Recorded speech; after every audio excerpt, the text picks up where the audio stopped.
நம்முடைய பெருமைக்கும் போற்றுதலுக்கும் உரிய தமிழகத்தினுடைய முதல்வர்,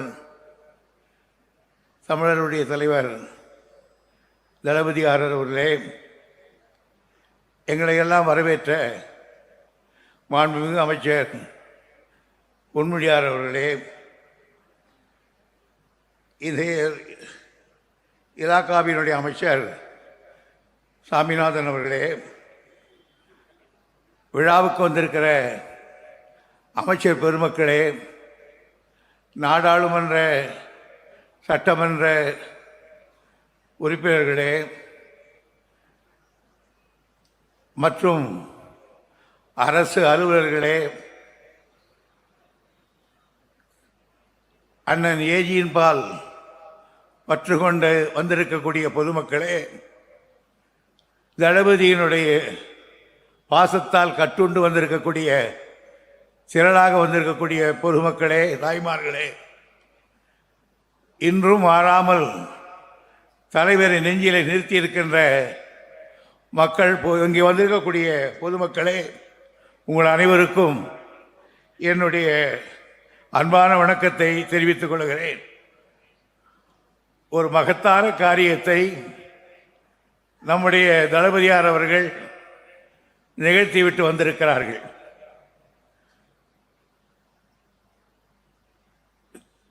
தியாக வேள்வி பூண்டவர்களாக கருதப்பட்ட 21 பேருக்கு மணிமண்டபம் கட்டி சிலை வைத்து அந்த சிலைகளுக்கெல்லாம் மாலையிட்டு அந்த சிலை வீட்டுக்காரர்களுக்கு வீட்டியர்களுக்கெல்லாம் வரவேற்று நிதி வழங்கி அவர்களுக்கெல்லாம் பாராட்டை தெரிவித்து ஒரு கண்கவர் கட்டிடத்தையும் திறந்து வைத்துவிட்டு அண்ணன் ஏஜி அவர்கள் நினைவாக கட்டப்பட்டிருக்கிற மண்டபத்திலும் அந்த மண்டபத்திலே அவர் ஓங்கி நிற்கின்ற திருவுருவ சிலையும் திறந்து வைத்துவிட்டு இங்கே வந்திருக்கிறார்கள். அண்ணன் ஏஜியை பற்றி இந்த மாவட்டத்தில் அதிகம் சொல்ல தேவையில்லை. தமிழ்நாட்டு அரசியல் வட்டாரத்தில் ஏஜி என்ற 2 எழுத்துக்கு தனி மரியாதை உண்டு. அரசியலில் கரைபடாத கரம், மாசற்ற மனம், எவரிடத்திலும் மரியாதை காட்டுகின்ற பண்பு, கழக கொள்கையில் பற்று, அண்ணாவிடத்தில் பக்தி, கலைஞரிடத்தில் நம்பிக்கை, கழக தோழரிடத்தில் தோழமை, மக்களிடத்திலே பாசம், எந்த பொறுப்பை கொடுத்தாலும் அப்பொறுப்பை செம்மையாக நடத்தி காட்டுகிற வல்லமை, இப்படி பல குணங்களை கொண்டவர்தான் அண்ணன் ஏ கோவிந்தசாமி அவர்கள்.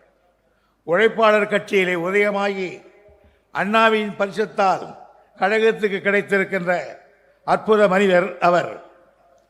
அண்ணாவால் அன்று, அதனால்தான் அன்று அண்ணா அவர்கள் மற்ற கழகத் தலைவர்களும் சிறையில் இருந்த பொழுது இயக்கத்தை நடத்துகிற பெரும் பொறுப்பை அண்ணா ஏஜி இடத்தில் நான் ஒப்படைத்தார். அவரிடம் நான் நெருங்கி பழகி இருக்கிறேன். அவர் எனக்கு ஒரு ஞானோபதேசத்தை செய்தார். ஒரு முறை கடலூரில் நான் ஒரு கூட்டம் பேசிவிட்டு நம்முடைய கிருஷ்ணமூர்த்தி வீட்டுக்கு சாப்பிட போனோம். வெளியில் சாப்பாடு கிருஷ்ணமூர்த்தி எப்பவும் வீட்டிலே சாப்பாடு போட மாட்டார். அவர் எங்கேயாவது ஹோட்டலில் வாங்கி சொல்லியிருந்தார். அது வரையில் உட்கார்ந்து இருந்தோம். அப்பொழுது என்னை தனியாக அழைத்து கொல்லைப்புறத்துக்கு போனார். அப்போ சொன்னார் ஏஜி அவர்கள், துரைமுருகன், நீ நன்றாக பேசுகிறாய், வக்கீலுக்கு படித்திருக்கிறாய், கலைஞரிடத்திலே மிக நட்பாக இருக்கிறாய், மரியாதையோடு இருக்கிறாய். எனக்கு தெரிந்த வரையில் கலைஞர் அவர்கள் உன் மீது அதிக அன்பு வைத்திருக்கிறார்.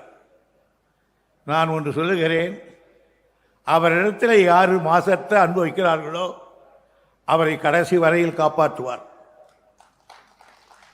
எனவே எந்த சலனத்துக்கு ஆட்படாமல் நான் சொல்லுகிறேன், இன்றைக்கு கடைசி வரையில் நீர் அந்த தலைவருக்கும் அந்த குடும்பத்துக்கும் கட்டுப்பட்டவனாக இருக்க வேண்டும் என்று எனக்கு ஒரு ஞானோபதேசம் செய்தார்.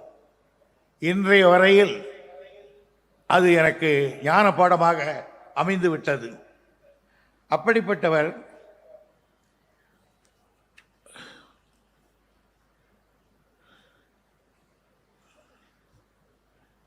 கடைசியாக உடல்நலமற்று இருந்த நேரத்தில் அடிக்கடி சென்று பார்த்தோம். தலைவர் அவர்களோடு ஒரு நாள் கடைசியாக போகிற பொழுது அவர் இருக்கின்ற தருவாய், அப்பொழுது கலைஞரத்தை மெதுவாக சொன்னார், கலைஞர், நான் இனிமேல் பிழைக்க மாட்டேன். என் சமுதாயத்திற்கு நீங்கள்தான் காவலராக எனக்கு பிறகு அமைச்சரவையில் என் சமுதாயத்தை சார்ந்தவர்களை நியமிக்கும் போது ஒரு பேரை சொன்னார், அவனை மட்டும் நீ மந்திரி ஆக்கிடாதீங்க, பின்னாளில் அவன் உனக்கு கேடு விளைவிப்பான் என்று சொன்னார். ஏஜியினுடைய எல்லா பேச்சையும் கேட்டவர் கலைஞர். அது கேட்காமல் விட்டதால் பெருந்தொல்லையை அவன் கொடுத்தே விட்டான் தலைவருக்கு. ஆனாலும் அவற்றை எல்லாம் செய்து கொண்டார். ஏஜி அவர்கள் சமுதாயத்தை வைத்து பிழைக்க தெரியாதவர், பிறரை கெடுக்க தெரியாதவர். ஏழையாகவே பிறந்து ஏழையாகவே வாழ்ந்து ஏழை அமைச்சராகவே இறந்து போனவர்.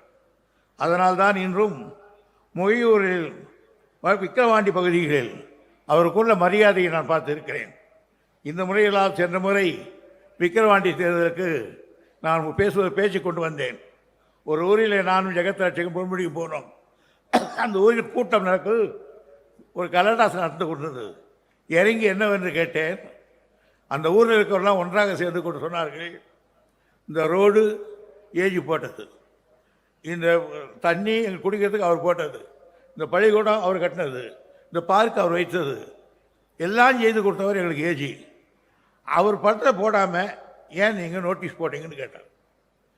நான் அவர்கிட்ட சொன்னேன், நியாயம்தான், உங்களுக்கு அவர் போட்டு படத்தை போட்டு பெருசாக செய்கிறேன் என்று அவரிடத்திலே தெரிவித்தேன். அவருக்கு பிறகு மறுநாள் கூட்டம் போட்டு அந்த ஊரில் எவ்வளோ ஓட்டு வந்தது பின்னால் புகழேந்தி கேட்டேன்.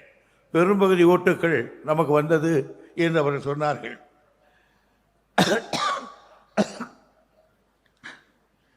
அந்த கலைஞர் சொன்னாரே, எனக்கு பின்னால் என் சமுதாயத்தை நீங்கள் தான் காப்பாற்ற வேண்டும் என்று, அதை செய்திருக்கிறார் தலைவர் கலைஞர் அவர்கள். அவருக்கு இன்றைக்கு இவர்கள் வீரர்களாக மறைந்திருக்கிறவர்களுக்கெல்லாம் அரசு மரியாதை செலுத்த வேண்டும் என்று சொன்னவர் கலைஞர். அந்த குடும்பத்துக்கு 3 லட்சம் ரூபாயை கொடுத்தவர் அவர், அவர்களுக்கு பென்ஷன் கொடுத்தவர் அவர். ஆனால் அதற்கு எந்த பாயிண்ட்டுக்காக அவர்கள் சண்டை போட்டு மடிந்தார்களோ, சட்டநாதன் கமிஷன் போட்டு அந்த 20% ஒரு காலத்தில் நாம் பிசியில் இருந்தோம், நம்மை எம்பிசியாக மாற்றியவர் கலைஞர் அவர்கள்தான். அந்த எம்பிசியால் மாற்றப்பட்டதால் தான் இங்கே ஏஜியுடைய வீட்டிலேயே 2-3 பேர்கள் ஐஏஎஸ் ஆபீசர்களாக அமர்ந்து இருக்கிறார்கள். அந்த குடும்பத்துக்கு என்ன தேவையோ அதை கலைஞர் செய்தவர். அவருக்கு பிறகு அந்த அம்மையாரை எம்எல்ஏ வாக்கி காட்டினார். அதற்கு பிறகு தம்பி சம்பத்தி ஆர் காட்டினார். ஆனால் இன்றைக்கு எங்கே இருந்தாலும் ஏஜி மகன் தானே, அது மாற்ற முடியாது அல்லவா, எந்த கட்சிக்கு போனாலும். ஆகையினால் அந்த செய்து காட்டியிருக்கவர். அது மட்டுமல்ல, எந்தெந்த சமயத்தில் எதை செய்ய வேண்டுமோ இந்த சமுதாயத்துக்கு செய்தவர். ஒரு டிஜிபியை ஒரு வன்னியரை கொண்டு வந்து உட்கார வைத்தவர். 120 வருஷங்கள் ஆன பல்கலைக்கழகத்துக்கு பொற்கோவை கொண்டு வைச்சந்தராக உட்கார வைத்தவர். அவருடைய வந்து கேபினெட்லேயே ஃபர்ஸ்ட் வைத்தியலிங்கத்தை கொண்டு வந்து உட்கார வைத்தவர். ஆகையினாலே அவரை பொறுத்தவரையில் எந்தெந்த நேரத்தில் செய்ய வேண்டுமோ அதை செய்கிறவர்கள். அந்த சமுதாயம் மட்டுமல்ல, இதே போல் பிற்படுத்தப்பட்ட சமுதாயம் இருக்கிறது தென்புலத்திலே. அவைகளையும் நடத்துகின்ற பெருமை கலைஞர் கொண்டு, அந்த கலைஞருடைய வழியில் தப்பாமல் அடியெடுத்து வைக்கின்ற தளபதி அவர்கள் அதே அப்பனுக்கு தப்பாமல் அதே அப்பாவினுடைய வார்த்தையை காப்பாற்றுவதைப் போல் இன்றைக்கு இந்த வன்னிய பெருமக்களுடைய பெருமையை நிலைநாட்டுகிற வரையில் செய்து காட்டியிருக்கிறார் தலைவர் அவர்களே.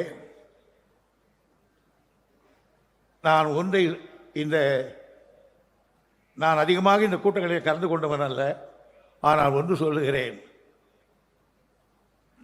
நீங்கள் உங்கள் தந்தையும் நீங்களும் ஆற்றியிருக்கிற தொண்டுக்கு இந்த சமுதாயம் என்றைக்கும் சத்தியவானாக நியாயவானாக தரந்து கொள்ள வேண்டும். அது இல்லாவிட்டால் அவர் மனிதனாகவே இருக்க முடியாது. இதைவிட வேறு எவரும் செய்துவிட முடியாது. நீண்ட நேரம் நான் அவற்றை எல்லாம் சொல்லி பேசுவதற்கு நேரமில்லை. தலைவர் அவர்கள் நீண்ட நேரம் உரையாற்ற வேண்டும் என்று கூறி வாய்ப்புக்கு நன்றி தெரிவித்து அனைவருக்கும் விடைபெறுகிறேன். நன்றி, வணக்கம்.